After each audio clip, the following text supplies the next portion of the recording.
Agus Buntung sewa 18 pengacara tak terima disalahkan dan jadi tersangka. Agus Buntung meyakini bahwa dirinya tidak bersalah dalam kasus pelecehan seksual. Bahkan Agus Buntung mempersiapkan 18 pengacara untuk menangani kasusnya.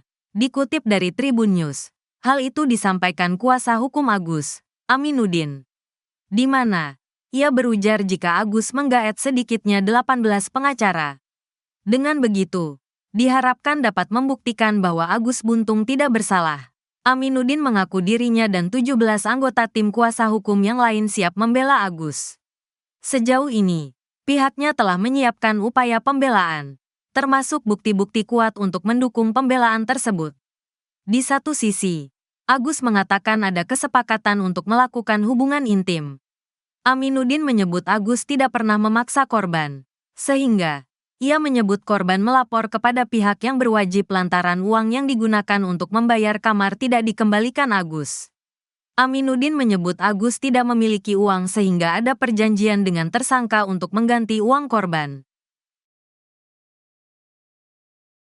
Pengacara Agus Buntung sebut korban melapor karena Agus tak kembalikan uang sewa homestay. Berikut ini kabar terbaru soal kasus pelecehan seksual yang menjerat IWAS alias Agus Buntung. Agus Buntung diduga telah melecehkan 15 wanita yang 3 diantaranya masih berusia di bawah umur. Namun, Agus masih tetap menyatakan tak melakukan hal tersebut dan aktivitas seksual dengan korban adalah berlandaskan suka sama suka. Jadi Agus merasa tidak pernah memaksa. Apalagi korban ini mengaku bahwa dialah yang membonceng Agus menuju ke homestay dan membayar kamar.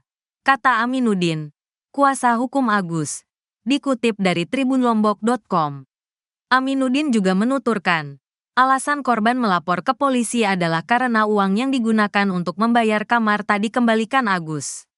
Diketahui, Agus menyewa homestay bersama dengan korbannya dan korbannya tersebutlah yang membayar uang sewa kamar.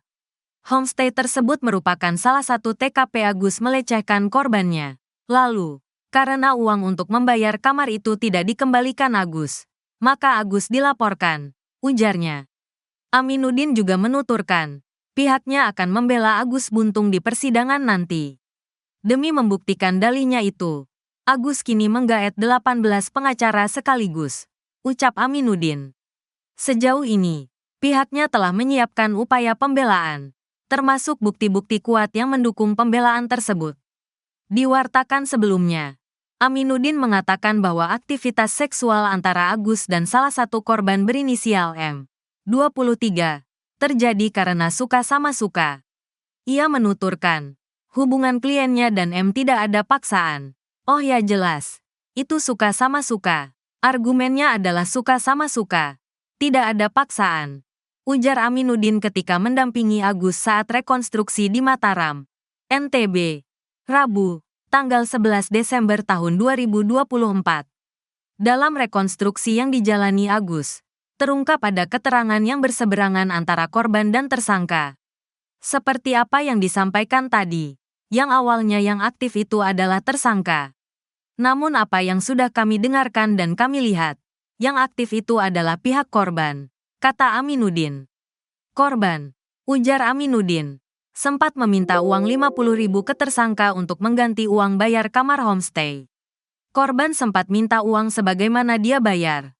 Homestay tidak bisa dipenuhi karena tersangka tidak punya uang pada saat itu. 50.000 pengganti kamar, kata Aminuddin. Aminuddin mengklaim bahwa kliennya sudah terbuka menceritakan kejadian kepada tim pengacara. Kami memohon beliau ini terbuka sehingga kami mempunyai ruang untuk melakukan pembelaan, kata Aminuddin. Cara Agus Buntung memilih korban dan mengajaknya ke homestay. Cerita privasi dijadikan ancaman.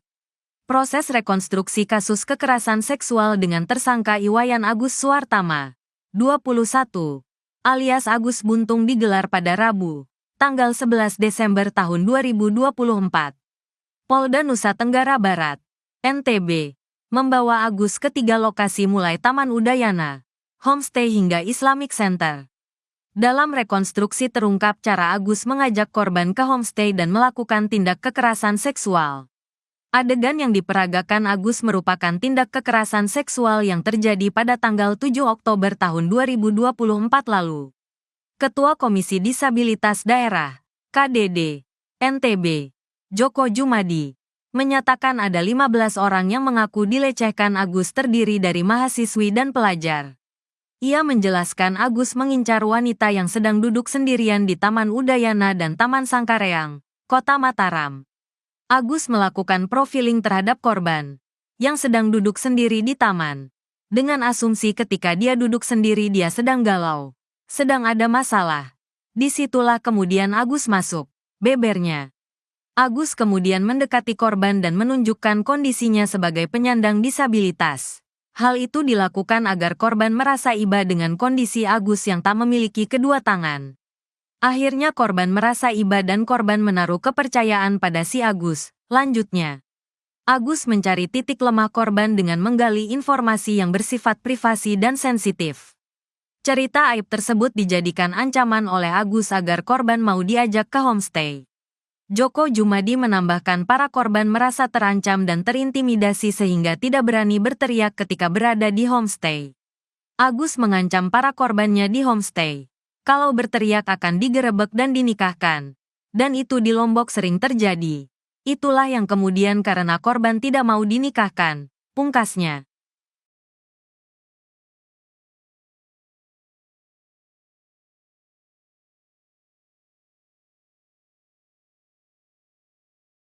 Ngaku sudah punya istri, ternyata Agus Buntung sering selingkuhi sang pacar.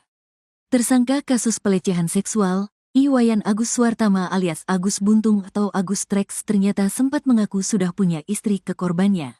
Hal itu disampaikan Agus Buntung saat pertama kali bertemu dengan korban di Taman Udayana, Mataram, Nusa Tenggara Barat, NTB. Rupanya tipu daya itu disampaikan oleh Agus Buntung agar korban percaya bahwa ia tidak akan macam-macam. Salah satu korban Agus Buntung, Bunga, nama samaran, menceritakan awal mula dirinya bertemu dengan tersangka. Awal mula ketemu di Udayana, di kursi dekat Jalan Udayana posisi saya sedang sendiri jam 8 waktu Indonesia Tengah, terus Agus datang jam 9 waktu Indonesia Tengah nyamperin saya, kata Bunga dikutip dari YouTube TV One, Rabu, tanggal 11 Desember tahun 2024. Pada pertemuan pertama itu, Agus Buntung langsung menarik simpati Bunga dengan kondisinya yang tidak memiliki tangan. Awalnya dia bilang gini, "Permisi Mbak, saya bukan pengemis. Mbak jangan takut, saya ini orang baik. Saya cuma mau nanya, berhak gak saya hidup menurut Mbak?" ungkap Bunga. Kemudian Bunga pun saat itu menjawab pertanyaan Agus dengan mengatakan kalau ia berhak hidup. Saat itu Agus pun mengaku jadi korban bully sampai hampir melakukan percobaan bunuh diri. Tapi banyak orang yang judge saya, yang ngebully saya, sampai saya mau bunuh diri. Itu gimana Mbak? Terus saya nasihatin Agus inilah. Setelah itu dia berterima kasih ke saya, tuturnya. Namun setelah percakapan itu, tiba-tiba saja Agus Buntung mengaku telah melakukan prank pada Bunga. Ia lalu membongkar jati dirinya sebagai sosok yang berbakat dan cukup terkenal di media sosial. Dia bilang, "Saya ini prank, saya Agus yang viral itu. Saya gak mau kata-kata tanpa pembuktian," katanya menirukan ucapan Agus Buntung. Setelah itu Bunga pun diminta oleh Agus untuk mencari akun YouTube-nya. Di sana Bunga pun melihat bakat Agus Buntung yang ternyata bisa memainkan berbagai macam alat musik. Setelah itu, Agus pun meminta Bunga untuk mencari akun Instagram-nya. Rupanya Agus Buntung memperlihatkan sosok wanita yang ia akui sebagai istrinya. Dia juga suruh saya buat ke Instagram-nya. Di sana juga ada foto dia sama cewek. Dia bilang kalau itu istrinya, ungkap Bunga lagi. Sama seperti korban lainnya, Bunga pun tak bisa menolak saat diajak oleh Agus ke homestay. Agus berdalih kakinya sakit sehingga harus istirahat terlebih dahulu. Karena kasihan, Bunga pun menuruti keinginan Agus. Namun sesampainya di dalam kamar, Bunga baru melihat sosok Agus Buntung yang sebenarnya. Di mana pria itu berubah jadi sosok yang menakutkan. Ia mengumpat Bunga dengan kata-kata kasar bahkan mengancamnya. Pokoknya di sana dia ngomong kasar sampai sumpah serapah ke saya. Terus di sana saya juga sempat dorong-dorongan, tenaganya kuat walaupun gak punya tangan, kata Bunga. Beruntung, Bunga berhasil menyelamatkan diri hingga akhirnya menelepon temannya untuk dijemput. Pada video yang viral di media sosial, ada seorang wanita yang kerap berpose mesra dengan Agus Buntung. Wanita itu diduga merupakan pacar Agus Buntung. Bahkan wanita itu juga diduga sang kekasih yang diakui istri oleh Agus. Seorang netizen mengaku sebagai tetangga pacar Agus. Ia mengatakan kalau wanita itu tinggal di Bali. Bahkan sang kekasih sudah tahu berita Agus dan tetap mempertahankan hubungannya. Direktur Reserse Kriminal Umum Polda NTB, Kombes Syarif Hidayat mengatakan, hingga saat ini korban Agus Buntung sudah ada 15 orang. Ia juga mengaku bahwa pihaknya belum ada rencana menempatkan Agus Buntung menjadi tahanan rutan. Pria tanpa tangan itu masih dalam status tahanan rumah.